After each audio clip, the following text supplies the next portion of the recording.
Merci, monsieur. Bonjour, monsieur. Bonjour, mesdames.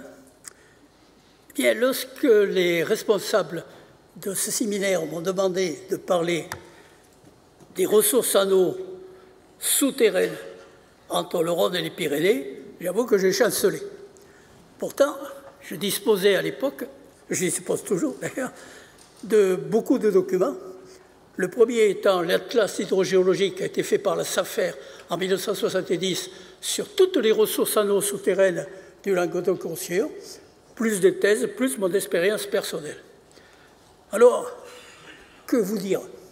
Comment m'y prendre?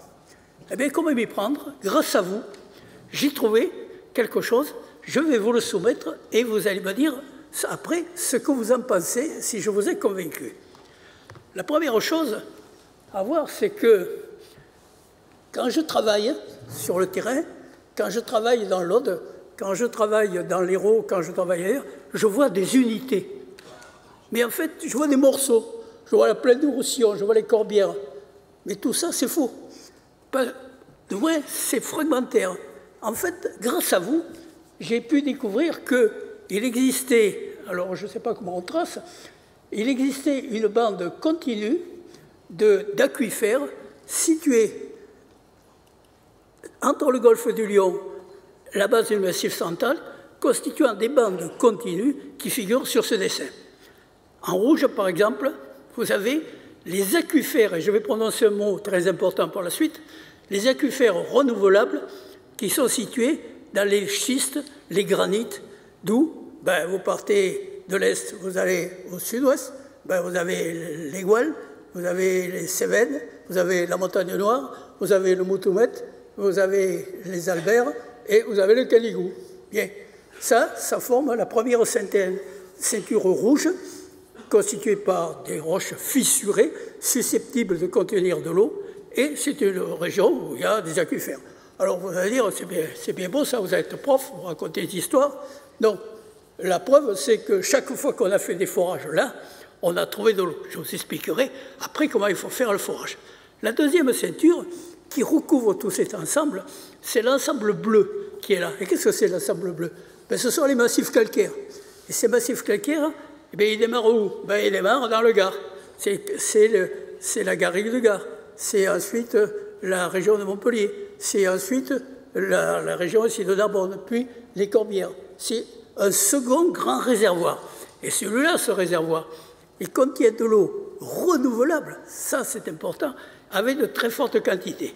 Et puis en jaune, à la périphérie, presque au contact, pas presque, au contact de la Méditerranée, vous avez une bande jaune.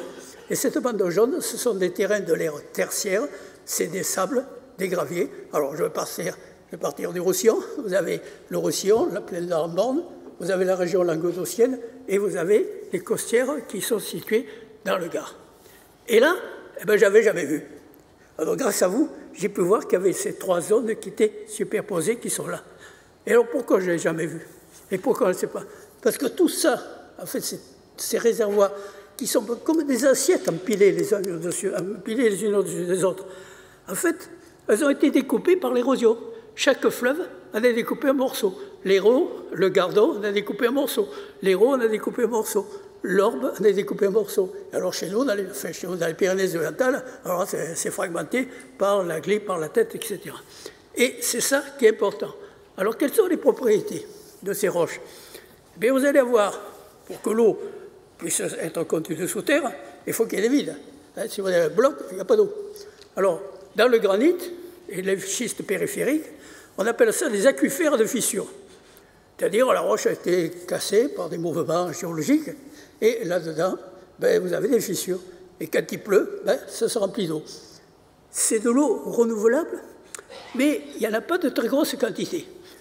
Par contre, dans le massif calcaire bleu que vous avez vu tout à l'heure, des Corbières, etc., alors là, il y a beaucoup de cassures, il y a beaucoup de vides, il y a beaucoup d'eau. La preuve, c'est que si vous allez d'est en ouest, vous avez la fontaine de Nîmes, vous avez Sanka, vous avez ensuite, je saute carrément dans le Roussillon, vous avez La Palme, si vous voulez, et puis ensuite vous avez Fontenay-Stramar, Fondane. Ce sont les plus grosses sources de la façade méditerranéenne. Je répète, la plus grosse source à la façade méditerranéenne est à Fontestramar, à Fondam.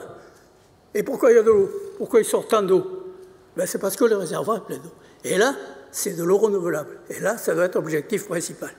Et puis ensuite, bien, vous aviez l'auréole que je vous ai fait voir tout à l'heure, qui était jaune, je crois me rappeler.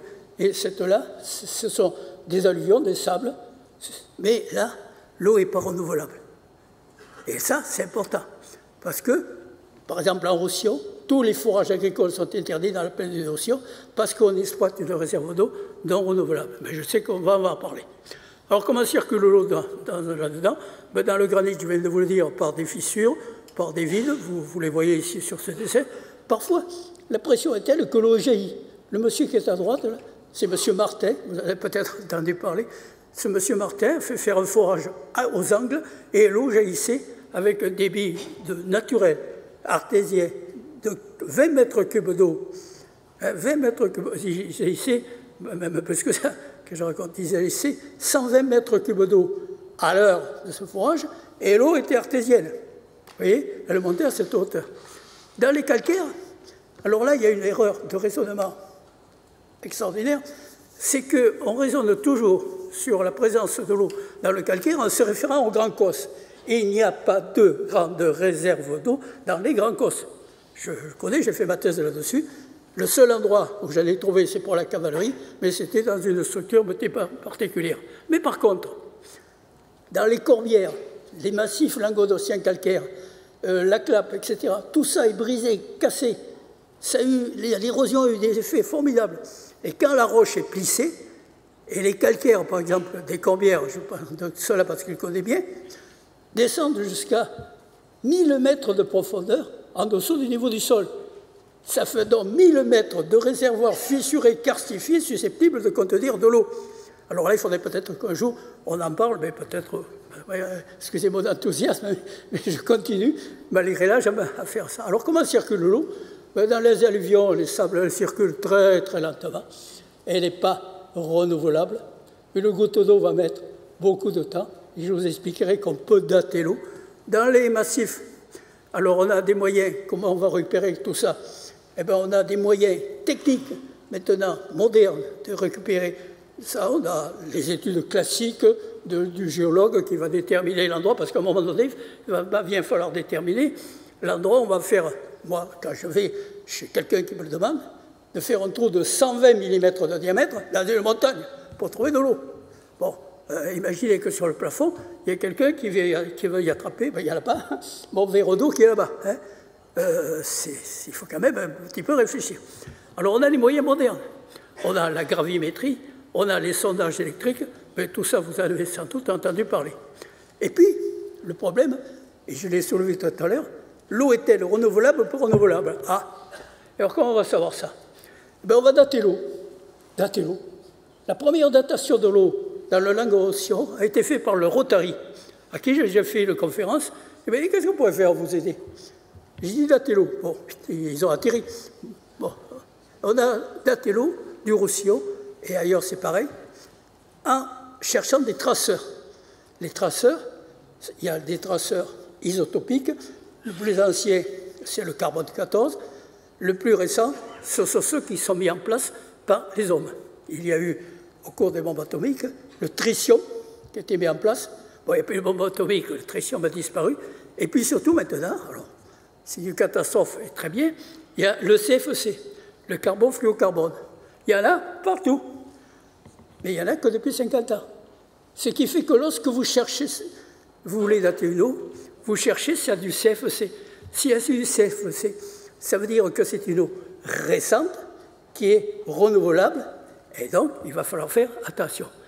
Mais en fait de compte, dans tout ça, ben, c'est toujours les foreurs qui ont la réponse, parce qu'à un moment donné, il va falloir faire un trou, et on va voir s'il y a de l'eau, s'il n'y a pas d'eau. Et maintenant, j'aimerais pouvoir répondre, si vous avez, à vos questions.